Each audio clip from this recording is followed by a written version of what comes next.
to introduce a lovely lady. I call her my mom, my health mom. She has taught me so much, and I'm totally, grateful for everything she has given, not only in her time that she takes to travel here. She loves coming here. She loves you guys. So I just want to, without any further ado, just introduce to you Charlotte Gerson. Thank you. Thank you.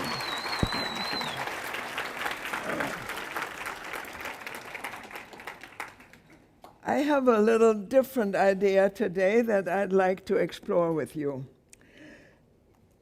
A lot of people are wondering why, when we are talking about healing cancer, why we are also talking in this book about healing cancer and other chronic diseases. So what is this business? What are these other chronic diseases? And what are they doing in a book that's supposedly about cancer? Well, that's what I'd like to talk to you about. My father, Dr. Max Gerson, was trained in medical school just like any other doctor. And he was born in 1881, and he went through various medical school and internship and residency and so on in the first decade of the 20th century. And he graduated, of course, as a medical doctor. And he was trained like all the other doctors. You diagnosed correctly, and when you diagnosed a patient, then you know what the problem is, and then you take care of the problem with radiation or surgery. In those days, there were no chemo treatments, and you give them drugs or whatever is necessary. But he had one problem. He was not the same as all the other doctors because he had terrible, terrible migraine headaches, inherited from his mom. By the way, I had them too. When I was 8 years old and I drank milk, I would have a headache too. I would get migraine headaches. It was inherited. And sometimes he was laid up 2 and 3 days a week with those migraines in a darkened room and no noise, and he just couldn't live that way. As a matter of fact, he despaired of living. He talked to his doctors, his teachers, his professors, other clinics, university clinics. They couldn't help him.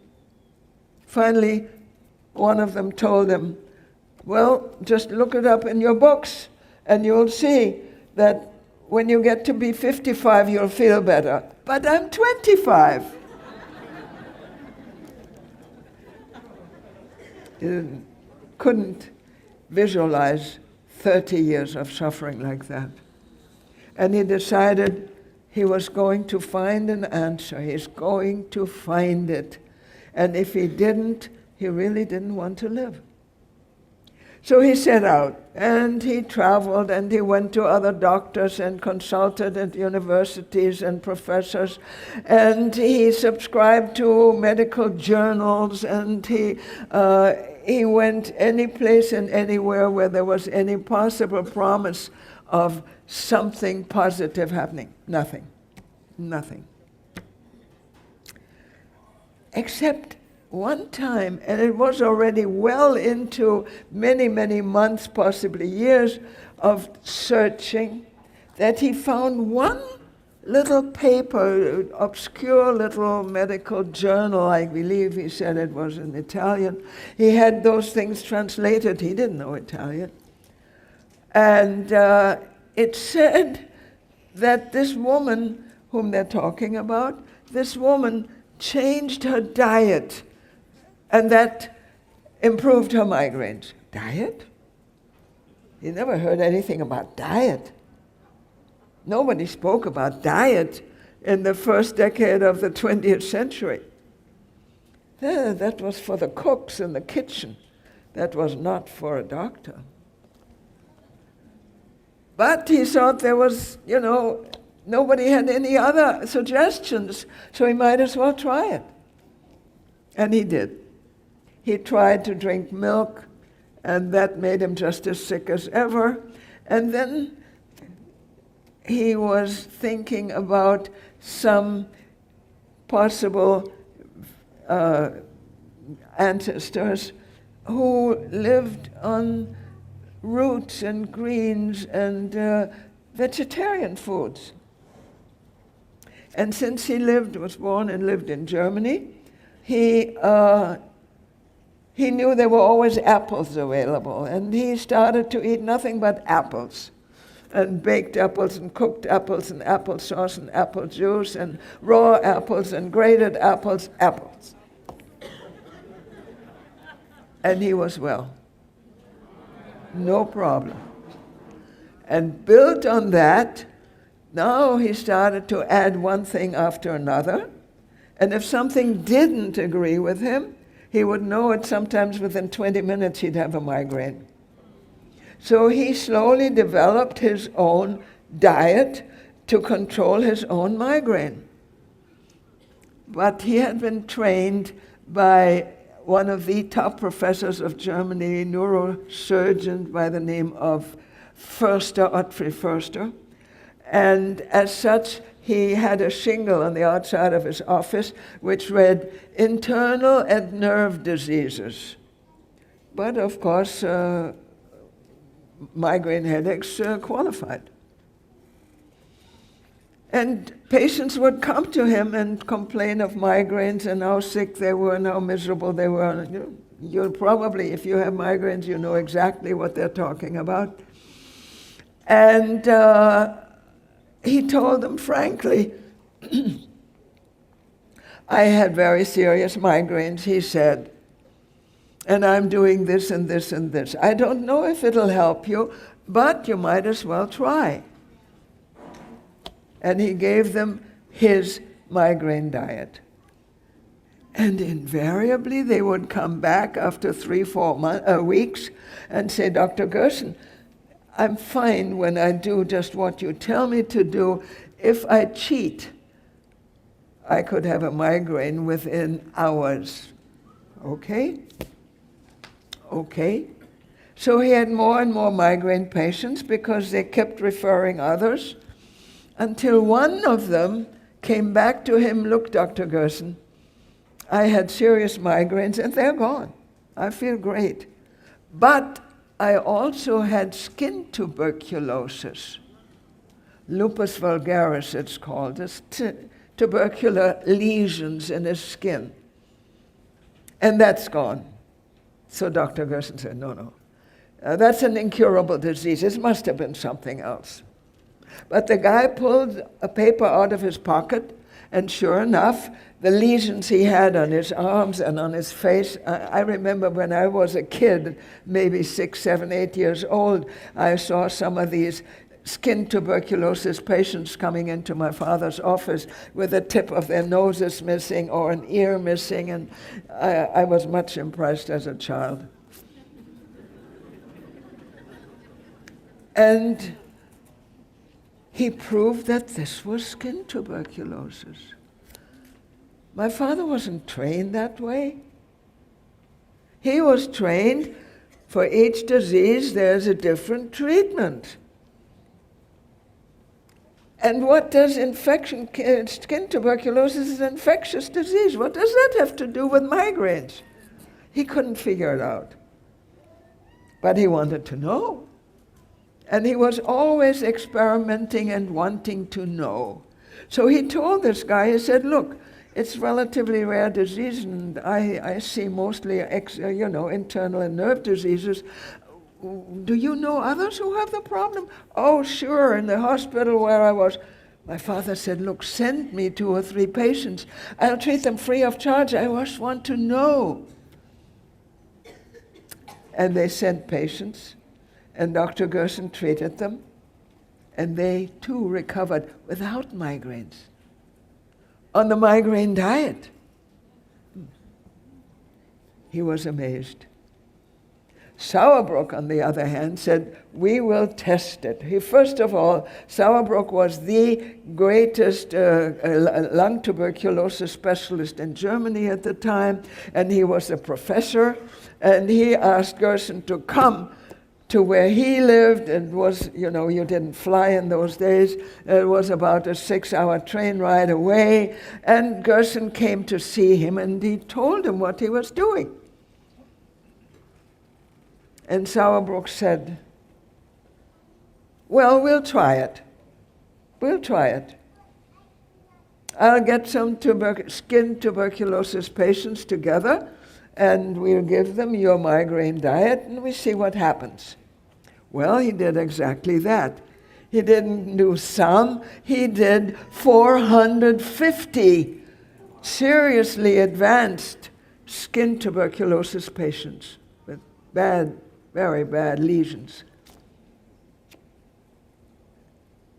And he said, if you can only stop the advance on one single patient, just stop the advance of this disease, I'll believe every word you say.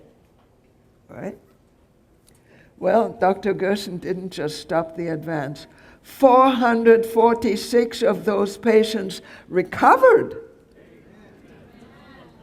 And Sauerbruck, of course, he was a great professor. He published all of this in a paper with his name on top. Gerson was way on the bottom. He was just a little country doctor. That didn't quite satisfy my father. Not that he wanted his name out there. That wasn't the problem. But he figured if anything you do for the body can stop tuberculosis lesions, why skin tuberculosis? In those days, way back then, which was before World War II, before World War I, there were a lot of young people who were dying of the so-called galloping lung tuberculosis. And the lung TB would advance and it would kill them, and nobody knew what to do with it. So Dr. Gerson thought, if skin tuberculosis responds, why not other forms? Lung tuberculosis, bone tuberculosis, kidney tuberculosis, others. It travels in the body, it's a germ. And he tried others, and it worked. So he was called to the University of Berlin at the time, medical university, and they wanted to see cases. And that's when his life changed. They had cases of lung tuberculosis, some with and without other problems, asthma or allergies or high blood pressure or something else. Others had kidney tuberculosis, and they had other problems. And to his great surprise, Dr. Gerson found that it wasn't just the tuberculosis that responded to this migraine diet. The other problems also disappeared. The allergies disappeared, the arthritis disappeared, the high blood pressure disappeared. He couldn't understand it. But that's where he parted company with orthodox medicine. He understood that he was no longer treating a disease. He was now helping the body, treating the body, restoring it so that it was capable of healing itself, not of one disease, but of whatever ailed it could now respond. Because he was restoring and rebuilding what the body normally does when it's healthy. You know, when you're healthy and normal, God forbid you fall, you break something, it heals. Or you get a cold and a flu and you get a fever and it heals. And other things, they heal. Your body is equipped with a healing mechanism. until such a time when you do no longer properly nourish it, and the healing mechanism weakens and finally disappears. That's when a serious disease appears. And it doesn't absolutely matter at all what you call this disease. Because once it's called chronic degenerative, chronic absolutely means that it's incurable. Chronic disease, by definition, is incurable. And Dr. Gerson had just proved, to his own satisfaction and to the satisfaction of the doctors at the University of Berlin, he had just proven that there really is no chronic degenerative incurable disease. They were all curable. As it turned out later, almost all. There are certain tissues in the body that simply cannot heal, the central nervous system mainly. But that's a different chapter. Now, knowing now what he had found out, that with the right diet, and this diet was a migraine diet, his own migraine diet, he could help the body heal of whatever disease. Okay? Now, what was this migraine diet? Vegetarian. In those days was organic. There was nothing but organic. Salt-free. He found out that sodium changes the whole body biochemistry to a point where it no longer functions correctly. By the way, I'm sure most of you have heard doctors and nurses and nutritionists say, well, the body needs so and so much sodium a day. Some say 2 grams and some say 5 grams, and at one point it was more than that, and then sometimes it's less, but the body needs sodium, right? I'm sure most of you have heard it. It might interest you that I was born into a salt-free home. My father had to eat salt-free to keep from getting migraines, which means, especially nowadays, that any food that's canned or jarred or pickled or preserved or in a bottle or in a bag or whatever it is has salt added. Everything. So how come I'm alive? I don't eat those things. Absolutely refuse. I was flying today. I was coming from San Diego, and I'd had my breakfast at 8:30, and I was still flying till 1 o'clock, and I had brought along some vegetarian, some organic fresh fruit. I was surprised they let me take it through security. So the guy next to me with a great big belly and didn't look very well, he was getting the handouts from the stewardess, and they were salted peanuts. And he offered them kindly to me. I said, no, thank you. I was happily chewing on my organic, vegetarian, fresh, living nectarine. So I refused. To his great surprise, I refused the salted peanuts. Okay? But I think that the American public is still so brainwashed that when a doctor tells you you need sodium, firstly you believe it, but that's already a mistake. Much worse mistake. The doctor tells you, oh, well, you know, you don't look real healthy. What you need more protein. When you hear you need more protein, what are you thinking of? Meat, fish, cheese, chicken, eggs, right? Mistake, wrong, totally wrong. I don't eat those things.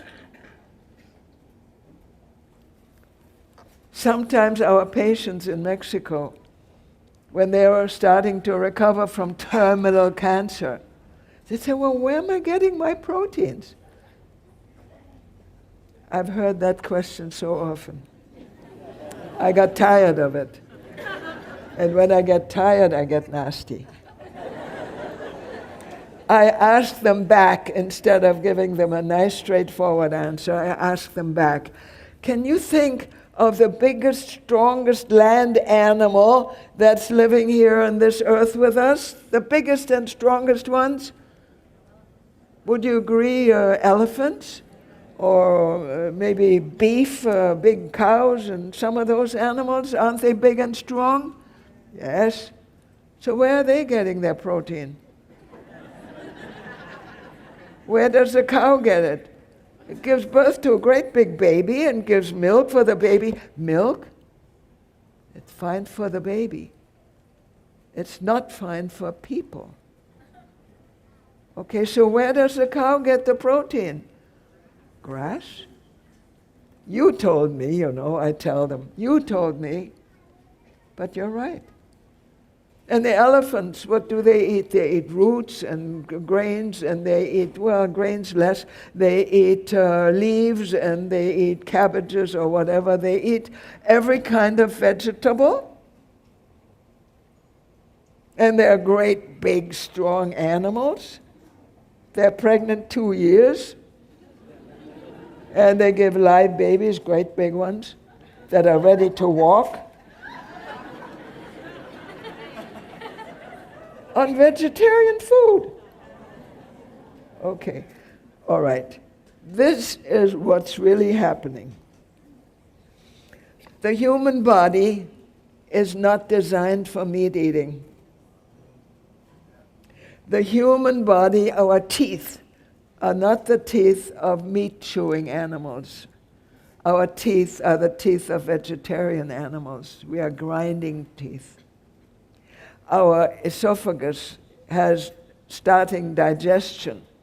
Our stomach has nowhere near enough stomach acid to digest meat and animal proteins. It has the stomach acid of the vegetarian animals. Our intestinal tract has a very long intestinal tract. It may interest you that a good-sized male, probably has about 25 to 27 feet of small intestine winding round and round. Plus the large intestine, ascending colon, transverse colon, descending colon, the sigmoid colon, another 4 or 5 feet of colon. Well, that's not the colon of the meat-eating animals. They have a short colon because meat putrefies in the digestive tract. In our long digestive tract, meat, first of all, we kill it wrong. Secondly, we cook it. Thirdly, we salt it and we deep fry it. We do all kinds of terrible things to it.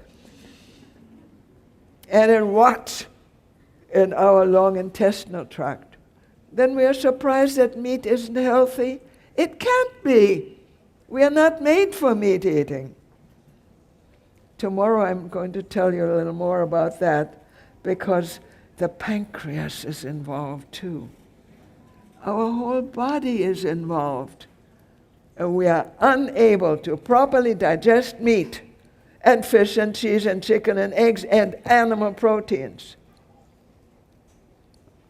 Can't be done.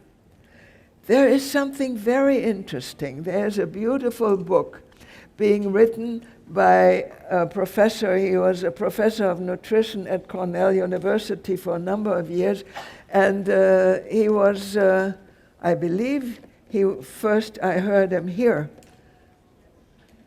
His name is T. Colin Campbell.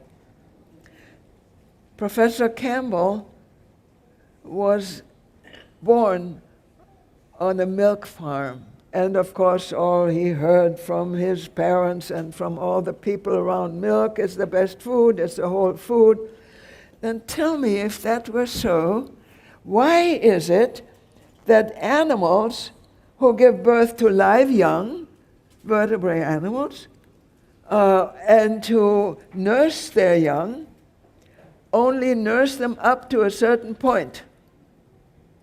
There comes a point, and if you have watched it, if you have dogs or cats that are pets, if you've watched it, there comes a point when the mother pushes the baby away and no longer allows the baby to nurse because he knows the baby's body is no longer able to digest milk properly. What do our mothers do? Our bodies also, our babies also don't digest it properly after a certain number of months, and it's usually close to 2 years. They can no longer correctly digest milk and should not be given milk. So the mothers make them, because the milk processing people and the milk who want to sell you and the children milk and so on, they push milk. Milk is the best, milk is the best, milk, you need milk, and everybody needs milk, and if you have osteoporosis, you need milk. Osteoporosis is created from milk. Milk is too high in protein for adults. It causes acidity. And the body is not able to survive in an acid medium. The body has to be neutralized and has to go down to alkalinity. Now you may know that the pH at 7 is neutral, and anything below 7 is acid, anything above 7 is alkaline. Normal blood, human blood, should be at 7.35 or 6. If it goes below 7, you're acid. It happens that cancer survives beautifully in an acid medium and doesn't like alkalinity. You're feeding cancer. Don't do that. Whether you eat meat or whether you eat the cheese or drink milk or make your kids drink milk, it's wrong. It isn't right. You don't get the best food from milk. I don't drink milk. If I take maybe a tablespoonful of non-fat, organic, unflavored yogurt a day, maybe 1 tablespoon a day. That's about all the animal protein I get. Am I looking weak? Am I tired? I'm not sick. I have no arthritis, I have no lupus, I have no diabetes, I have no cancer, I have no fibromyalgia, and so on and so forth. I don't even have a doctor.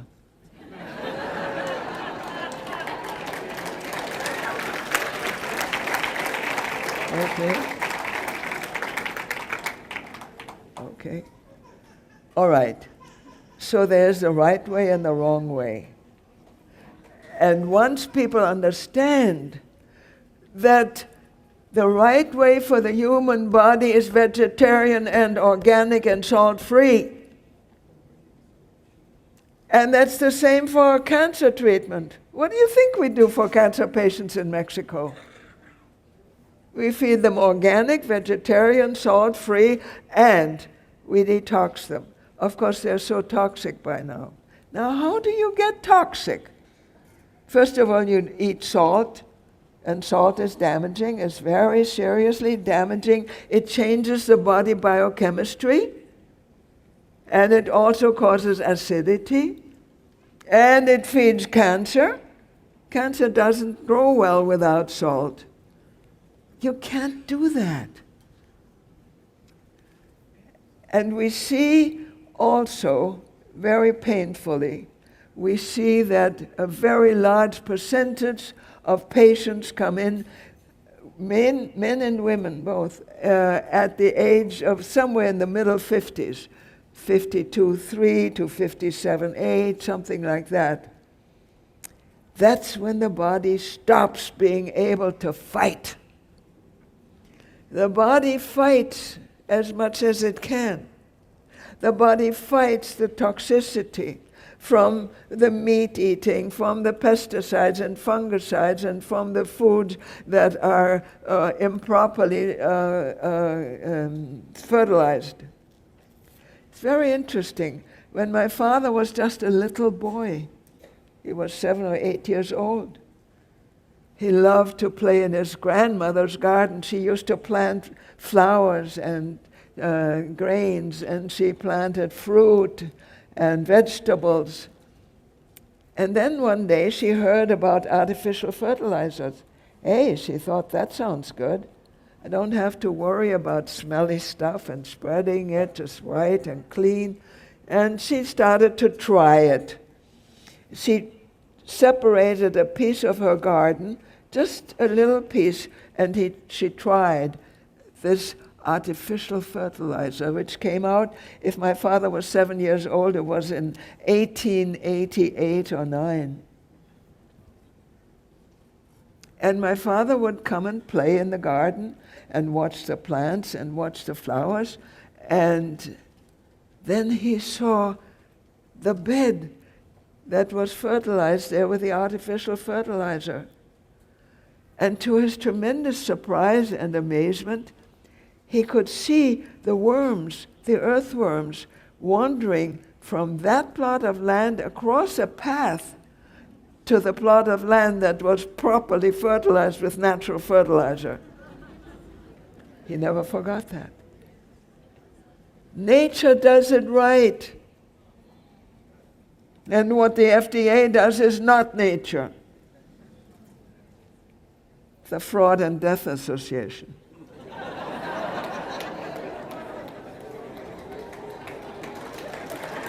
Okay. They're being paid, very thoroughly paid, from Monsanto on down. They're being paid to make you believe that they're helping you and doing a good job for you and giving you good nutrition. They're not. They're doing a good job to keep those big companies, those outfits running and going and getting richer by the minute. And they're not making billions, they're making trillions. Okay? In Europe, they have started to stop all this nonsense. They no longer want to know anything about Monsanto. They no longer want to see anything about GM foods. They're right.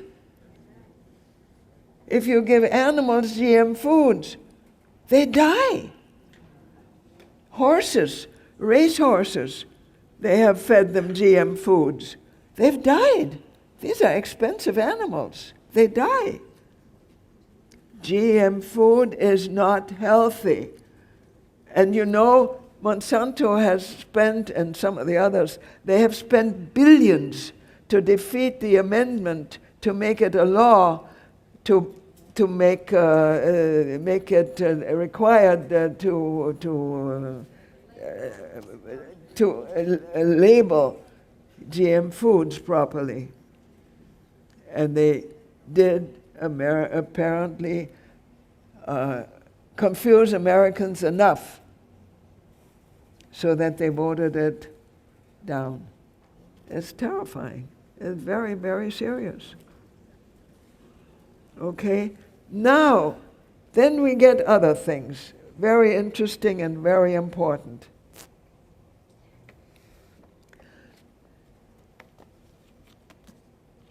In general, we get people who ask a question, and the question is, have you cured my kind of disease before? That's a very difficult thing to answer. We have treated and cured an amazing number of diseases, columns and columns of it, but not all. Then comes somebody like this.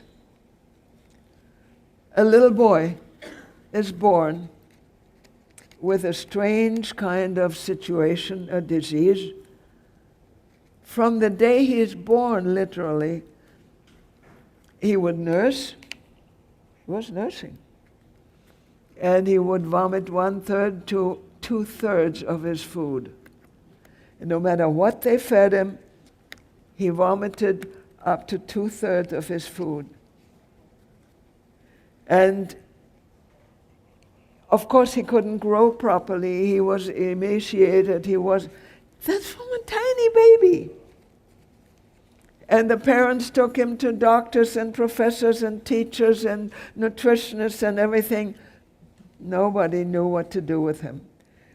Except they finally found a name. Now, isn't that wonderful? I don't expect you to remember it or even pronounce it. Eosinophilic esophagitis, it's called. Big deal. Now you know the name. Isn't that wonderful? But the kid was still not helped. So finally, the doctor sent him home and said there's nothing more they can do for him. They didn't do anything for him. They couldn't do anything for him, which made it easy to use an alternative treatment. Otherwise, if you have a baby at home and it's diagnosed with cancer and the doctor says, okay, next Tuesday we start chemo, bring him in, and you say, but I don't want chemo, they can put you in jail and take the child away from you. And they've done it. I've seen it. But the doctor sent him home. They can't do it with this baby. He's now 4 years old and still can't eat correctly, can't eat properly, can't eat enough, can't eat right. He starts the Gerson therapy. No milk? Do you know, would you believe that carrot juice made from fresh, organic, vegetarian, organic carrots has about the same amount of protein as mother's milk? Did you know that? Anybody tell you that? Nobody. So when the patients ask us, where do we get our protein? It's very easy to answer, from your carrot juice. And how many glasses? They get 6 or 8 glasses of carrot juice a day, plus green juice. They get lots and lots of juice, which not only has protein, it has enzymes, minerals, vitamins, it has all the nutrients that your defense system needs. Because you have a defense system. But your defense system being your hormone system, your mineral balances, your thyroid and your hormone balances, and your essential organs like the liver and the pancreas and the lungs and the brain, etc., etc. They all work together toward your healing mechanism. And when they work, there's no way you can be ill. It's impossible. You cannot be sick if your defenses work. And those are your defenses. And they're not animal protein, and they're not steak and shrimps and eggs. And as a matter of fact, I have some things here that are particularly intelligent and interesting. It came out only a few months ago. It was on the internet with pictures and headlines and so on. I'll read you in a moment what it says. Processed meats are declared too dangerous for human consumption. Now I'll read you a list of those processed meats. Beef jerky, bacon, sausages, hot dogs. Hot dogs are fun food for your kids. You take them to McDonald's or to the game and buy them a hot dog when you want to have them have fun and amuse them. They're too dangerous for human consumption. And the FDA states it. Sandwich meat, frozen pizza with meat, anything with meat that's red, because once it's dead and it's processed, the red color disappears and it gets pale or brown or useless or something. Anything that's red, okay? Canned soups with meat, frozen meals with meat, ravioli and meat pasta foods, kids' meals containing red meat. Now you think you're giving your kids some good food with red meat? It's processed. It's sodium nitrate or nitrite. Either is highly toxic and too dangerous for human consumption. Says they have some 7,000 tests to prove the point. Sandwich meat at popular restaurants. Nearly all red meat sold at public schools, restaurants, hospitals, hotels, and theme parks. That's just a partial list of those foods. What can I tell you? It's out there. It's tested. The public has been cheated and lied to. And something else. Then you go out and buy chicken, okay? Because you're told that chicken is less fat and it's healthier, yeah? The FDA headline. FDA finally admits chicken meat contains cancer-causing arsenic, but keep eating it. And why does it have arsenic? Because they treat the seed that they feed the chickens. They treat the seed with arsenic, so that I guess that the bugs don't eat it. I don't know why they do it, but so you think that you're eating some healthier meat when you're not eating beef or pork or I don't know what other people eat. And even fish. Now fish is supposed to be better than some of the other meat. It probably was. But it's no longer so. It's no longer true. Fish is either from the ocean, where it's full of mercury, as you know, or it's artificially raised, and then it's full of artificial chemicals. It's not healthy anymore. Don't let them kid you. Don't let them fool you. Don't let them give you the wrong information and make you get sick. So why do we sell all these books, Healing the Gerson Way? And then, you know, there's a whole bunch of others. My son has written, for instance, a biography of my father, Mike Gerson. He did a very, very thorough research biography. And what he did, he outlined in this book how step by step Dr. Gerson found how the therapy works and why it works, and how it came from being a migraine diet to a tuberculosis diet, and how it came to cure, yes, I'm saying it knowingly, to cure ulcerative colitis and all kinds of chronic bone diseases, arthritis, and rheumatoid arthritis and other arthritis, and diabetes and multiple sclerosis and fibromyalgia. I can't name them all. There's a whole long list of them. Great big fat book full of them. And it's interesting, when you look up the book I'm referring to, it's called the Physician's Desk Reference. And the Physician's Desk Reference is supposed to give you the information on each disease, what's causing it, what the symptoms are, how it's treated, what it's expected to do, etc., etc. And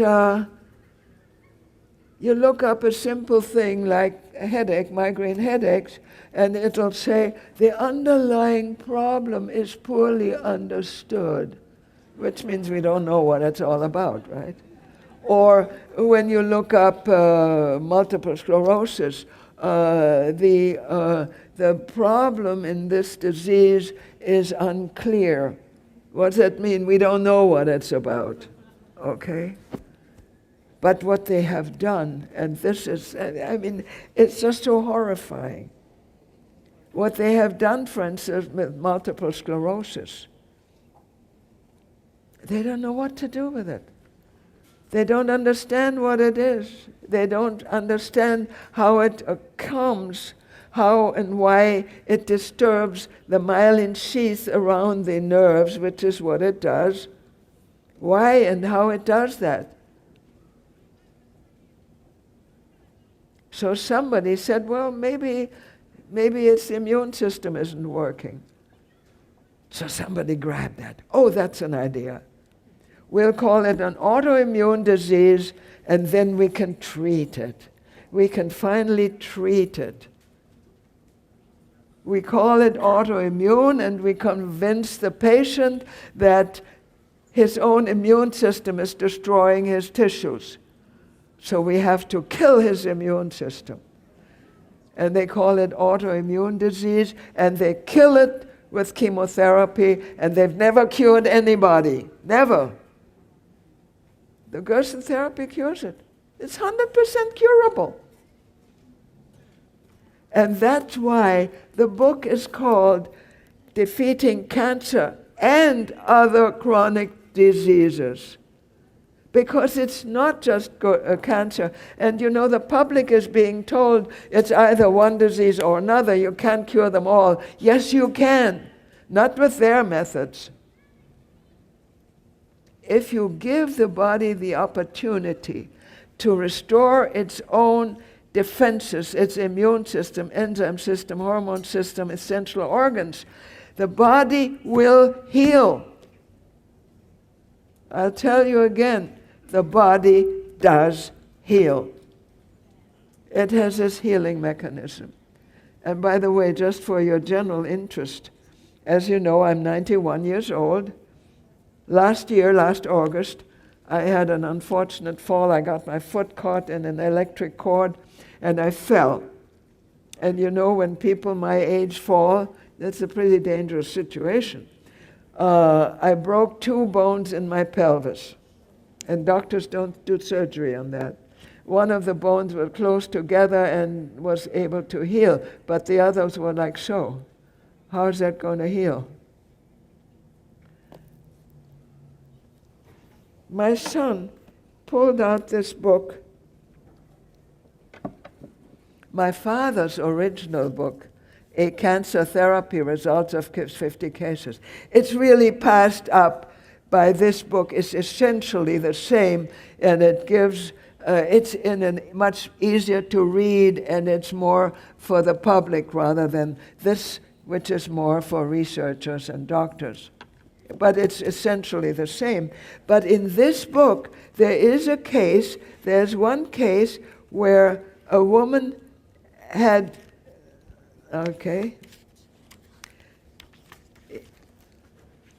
bone cancer that had broken her bones, her leg bones, obviously, and they had to put a metal rod in here with screws all over, okay? Just to hold it in place. It wouldn't heal. She had it 20 years. It didn't heal, of course. Okay? But what it did do, when it finally healed this bone, it had apparently been put there falsely, wrongly, and the bone was so strong and so well healed from no more cancer that pieces of the metal, it broke the metal screw. The new bone broke the metal screw. And my son showed me that.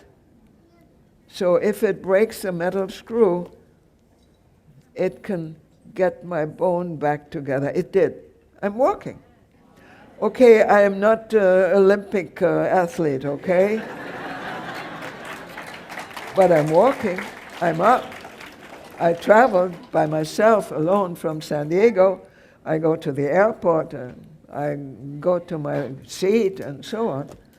All right, I need some help, yes, sometimes, okay. But the body will heal. Even this kind of thing where most women never get up again. With this kind of, they do not do surgery on pelvic bones that are broken. They didn't do surgery on me. They didn't fix it back in place.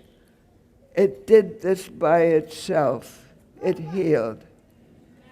And my son told me it would. He's right. Okay? And these are some of the things that once you understand, and this little kid with a disease that nobody had ever even heard of, eosinophilic or, okay, esophagitis. Okay, who ever heard of it? So we haven't heard of it, so what? Gerson therapy will heal it anyway. So what? Okay? Now what's the problem? Okay? And that's what I'm trying to tell you. Please believe that with the right nutrition, with the right food, with the right restoring of your healing mechanism, you can heal almost anything. But of course, it's also up to you. If you feel that maybe someday you'd much rather have a piece of steak or maybe a French fried potato or a deep fried prawn or whatever, and you want to leave this aside for a little bit and go back to it, that doesn't work. You can't do that. You got to be strict. You got to do it and do it right and stay with it. Okay? If you cheat, you're not cheating me or Dr. Gerson. You cheat yourself. It's very bad. Okay? And then, of course, I also wrote some books. Diabetes. Age-onset diabetes, do you know, is fully curable and easy and fast. It's unbelievable. What does your doctor say? It's incurable. Sure, he makes money on it the whole time you live. Okay, so what is age-onset diabetes? It isn't actually diabetes at all. They have found in more than 85% of age-onset diabetics, more than 85%, I can't give you another figure, that they actually are curable and they have enough insulin in the bloodstream. So why are they lacking insulin? It's very simple. You know, you have a television set and you have a good outlet and you have a good prong, but it can't get in there because there's a piece of metal stopping it. Well, in diabetics, you have a piece of something blocking the insulin receptor in the cell. Here's your cell, and it has insulin receptors for the insulin to burn the food that you eat into energy. You need energy. Okay? And the insulin is there. It's in your bloodstream. But it can't get there. What's blocking it? Cholesterol. It's that simple. Cholesterol. Stop eating animal fats products. Stop eating fats. And the body will break down the fats by the bile salts and pancreas and so on. And we have seen long-term age-onset diabetes disappear in 5 to 8 days. It's so ridiculous. It bothers me. And what is causing arthritis? It's the same as what I'm telling you all along. Arthritis is simply caused by excess animal protein. It circulates in the body, it starts to irritate the bone, the joints, and the joints are beginning to get calcified, and then you start hurting and getting stiff and on and on. And it's just worse with rheumatoid arthritis.